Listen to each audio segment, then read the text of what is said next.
Rasyidin dibangun dari dinasti ke dinasti. Di situ ada pemerintahan Harun ar-Rasyid.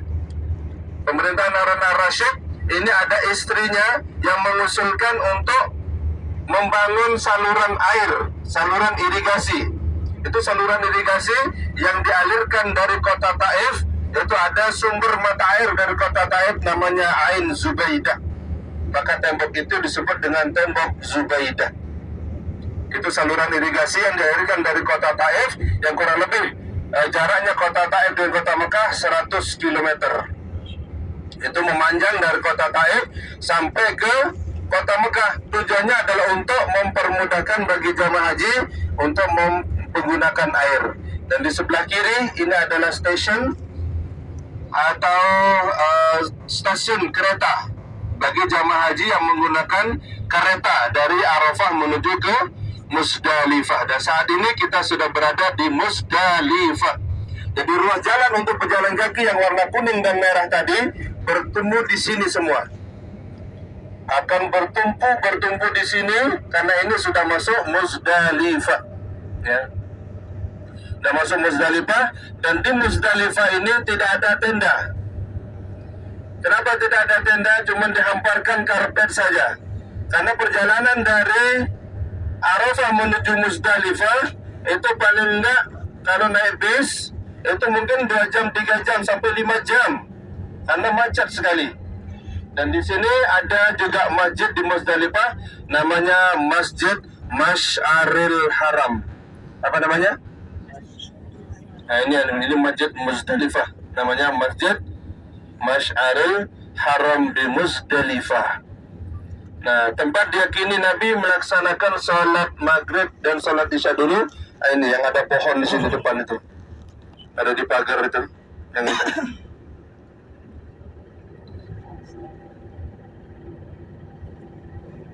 Ini daerah Musdalifah. Nah, jadi jamaah haji ketika sudah sampai di Musdalifah, apa yang dilakukan? Pertama, sholat maghrib dan sholat isya. Maghrib 3 rakaat, isya 2 rakaat. Ya, masih di kasar. Selain daripada itu, maka jamaah haji juga akan memungut batu kerikil. Lihat kiri kanan, banyak batu kerikil. Ini sengaja ditaburin oleh pemerintah kerajaan Arab Saudi untuk mempermudahkan jamaah haji, ya. Untuk mempermudahkan jamaah haji, ini sengaja ditaburin sekarang. Kalau dulu-dulu sebelum masuknya listrik tahun 2010 ke bawah, dia pernah haji tahun 2010 ke bawah.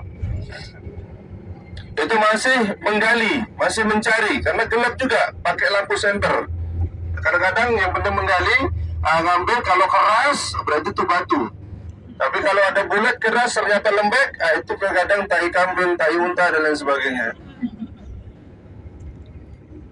Nah, ini daerah Musdalifah yang jamaah haji akan bermalam di Musdalifah atau mabit yang kita kenal dengan mabit. Mabit itu di Musdalifah dari kapan? Dari sampainya, dari keluarnya di Arafah dari maghrib sampai batas sebelum subuh. Tetapi sekarang untuk pemerintah itu di atas jam 12 malam, di atas jam 12 malam sudah ada bis yang mengangkut jamaah haji menuju ke Mina. Ya, menuju ke Mina, menuju tenda yang ada di Mina. Nah, sekarang kita sudah keluar daripada Musdalifah akan menuju ke Mina, ya, dari Arafah, Musdalifah, kemudian Mina. Nah, kalau di Mina itu ada tendanya, ada kemahnya. Nah, ini di depan kita, sebelah kanan, ini sudah ada tenda. Inilah tenda bagi jamaah haji yang ada di Mina. Dan Mina yang ini masih kawasan daripada Musdalifah. Makanya Mina ini disebut dengan Mina Baru atau Mina Jadid. Nah, beginilah bentuk kemah yang ada di Mina. Ya, kalau lihat di TV ada payung-payung seperti ini daerah Mina. Ya. Tapi bukan Mina yang asli Mina, tapi ini masih daerah Musdalifah. Karena daerah Mina itu sudah penuh dan tidak menampung bagi jamaah haji mabit di Mina. Mina, maka diambillah kawasan Musdalifah untuk perluasan Mina. Nah, nanti saya tunjukkan di depan batas daripada Mina yang asli. Nah, kemudian di depan kita ini ada stasiun juga untuk kereta yang ada di Mina bagi jamaah haji yang menggunakan kereta dari Arafah, Musdalifah, dan di Mina. Makanya di Mina ini ada 2 stasiunnya.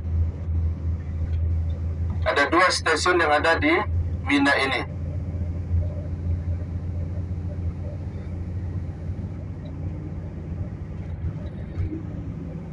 Nah, setelah daripada stasiun ini, di depan sebelah kanan sebelum batas tanah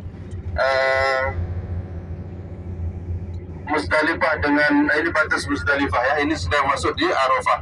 Dan tanah kosong sebelah kanan ini itu diyakini dulu di situ tempat dihancurkannya tentara Raja Abraha yang ingin menghancurkan Ka'bah. Pernah dengar cerita itu? Pernah dengar?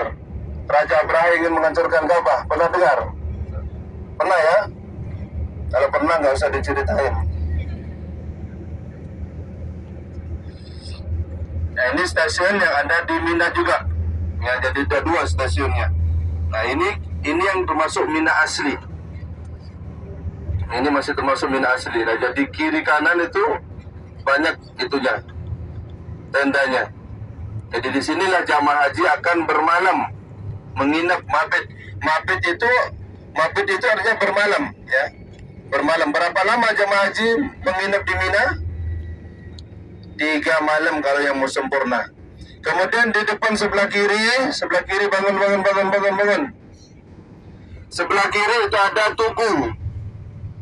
Sebelah kiri ada tugu di gunung. Bawah gunung. Kelihatan nggak? Ya, Ada nggak? ada. Ada. Yang itu nggak kelihatan. Jabal Rahmah. Itu ada tugu. Itu tugu bukan sembarang tugu, tapi itu betul-betul Tugu. tugu. Pintar ya.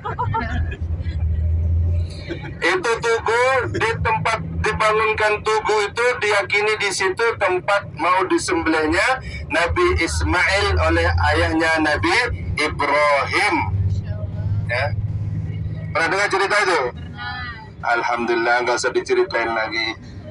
Tugu main dan tugu main. Nah, gunung yang ada tempat mau disembelihnya Nabi Ibrahim itu disebut dengan Gunung Kurban atau Jabal Kurban. Jabal Kurban, dan di atasnya ini adalah Istana Raja. Istana Raja. Nah, kalau ada jamaah haji yang dapat undangan dari kerajaan menunaikan ibadah haji, dia akan ngorok di atas.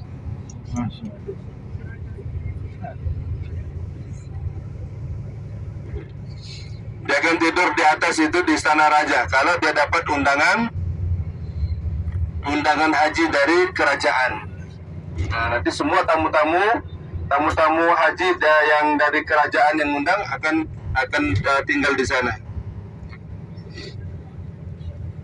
Itu Istana Raja, dan di sebelahnya ini adalah istana wakil rajanya. Nah, wakil istananya bapak dan anak. Nah, sekarang yang jadi rajanya adalah bapaknya, kemudian yang jadi wakilnya adalah anaknya. Dan Mina setelah bentuknya seperti payung sudah direnovasi, mau dibuat seperti tenda biru ini sebelah kanan. Karena rencananya mau dibuat 2 lantai, makanya ada tenda biru. Tenda biru itu bukan sekedar nyanyi, tapi ada betul. Tetapi ini juga tak akan mencukupi, makanya dibangun lagi yang ketiga seperti hotel di depan sebelah kanan itu. Itu kemah di Mina, kalau ada nasibnya nanti seperti itu, kemahnya di Mina.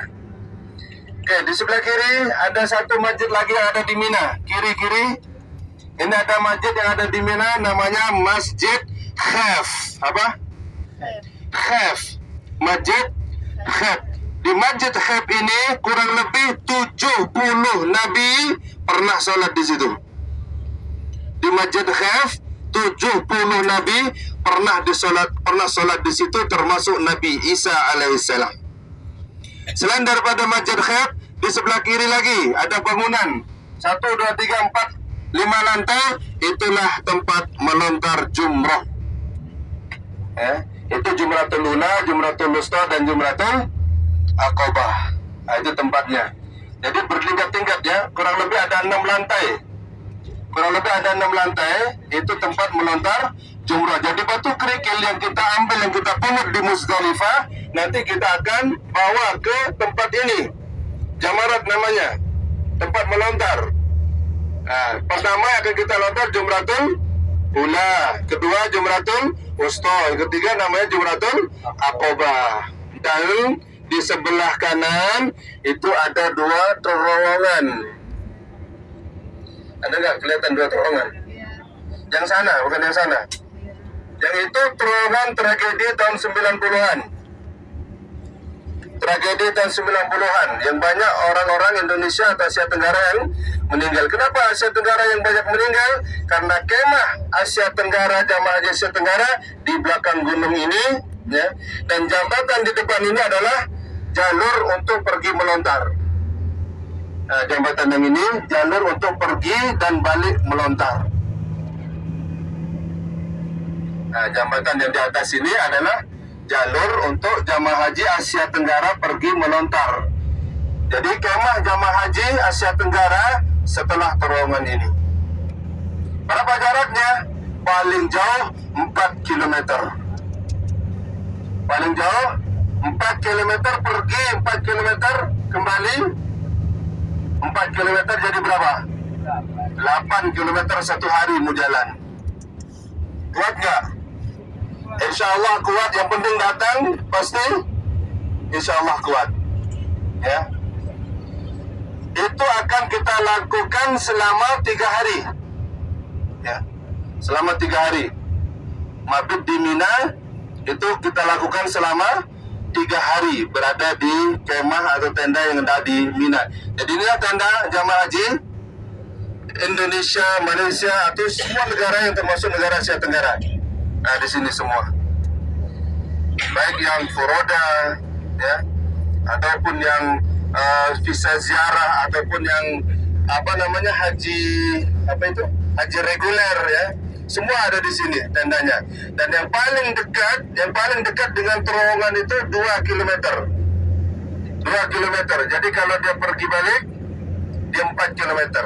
Ya, itu ringan. Tapi biasanya kita nggak terlalu jauh dan nggak terlalu dekat. Tengah-tengah saja kita Indonesia. Ya, biasanya kita 3 kilo sampai 3,5. Ya, 3 kilo meter sampai 3,5 kilo itu paling jauh kita yang Indonesia. Nah, itu dilakukan 3 hari. Jadi jamaah haji yang pada tanggal 9 malam 10 itu mabit di Muzdalifah, kemudian dia memungut batu di atas jam 12. Di atas jam 12 malam dia akan berangkat ke Mina. Dia akan berangkat di Mina, kemudian di Mina masuk di tendanya, di maktab, di kemahnya, kemudian dia taruh barang-barangnya semua di sana. Nah, setelah terbit matahari, setelah subuh, maka jamaah haji akan pergi melontar ke jumrah tadi. Yang paling pertama dia lontar pada hari raya itu namanya Jumratul Aqabah. Satu, yang paling terakhir saja. Tidak dilontar 3 kali sekali, tidak. Pada hari pertama melontar itu jadi pada tanggal 10 bulan Zulhijjah, hari raya, jamaah haji akan melontar 1 sumur atau 1 jumrah, namanya Jumratul Aqabah. Berapa batu yang dibawa untuk melontar Jumratul Aqabah? Berapa? 7 batu. Okey, setelah melontar 7 batu atau Jumratul Aqabah, maka jamaah haji boleh bertahallul. Inilah yang disebut dengan tahallul awal, ya. Tahallul awal. Jadi jamaah haji gunting botak, kemudian setelah botak baru dia membuka kain ihram. Nah, kemudian di Mina dia itu mandi pakai sabun, pakai sampo, nggak pakai air. Caranya mandi pakai air, bukan mandi pakai sabun. Dia mandi sudah nggak ada larangan kecuali 1. Larangannya apa? Berhubungan suami istri. Itu yang belum boleh. Kemudian jamaah haji pada malam ke-11 ya, akan tidur di Mina. Akan tidur di Mina. Besok setelah zuhur dia akan pergi melontar. Yang akan dia lontar pada tanggal 11, 12 dan 13 Jabal Nur. Di sini jalur pendakian yang lama, tapi sekarang sudah ditutup. Dibuka jalur pendakian yang baru, yang itu yang ada bekas gunung yang dibuatkan jalan. Itu untuk jalur pendakian yang baru sekarang. Ini Jabal Nur, di atasnya itu ada Gua Hiro, tapi bukan di puncaknya. Setelah kita sampai di puncaknya, seperti ada batasan, gitu kan? Di situ kita turun dari puncak itu kurang lebih 18 meter. 18 meter turun dari puncak, itu terjal sekali. Kemudian setelah terjal itu masuk dalam lempengan batu lagi. Masuk dalam lempengan batu, kita tidak bisa jalan seperti jalan biasa ke depan. Kita harus miring, ya. Kalau seperti saya yang perutnya kecil, itu nggak bisa jalan depan. Mesti harus jalan miring karena lempengan batu. Jadi kalau ada orang yang keluar, jangan ada yang masuk dulu. Nah, setelah keluar daripada lempengan batu itu baru ketemu Gua Hiranya. Ya. Disitulah Rasulullah SAW beruzlah menerima apa? Wahyu yang pertama, surat apa? Surah mengalami kejanggalan, berpikir kejanggalan perilaku dan sifat manusia pada zaman dulu di kota Mekah. Nah, semestinya orang membunuh anaknya seperti semestinya, dan ini masjidnya. Namanya Masjid Malik Abdul Aziz As-Saud. As-Saud itu dari As-Saud itu diambillah nama negara As-Saudi. Abdul Aziz As-Saud. As-Saud dari kata As-Saud itu diambil dari jadi nama negara Saudi. Ya, Saud. Kemudian Malaikat Jibril menuntun Rasulullah SAW untuk membaca surah Al-Alaq ayat 1 sampai mau dijadikan museum.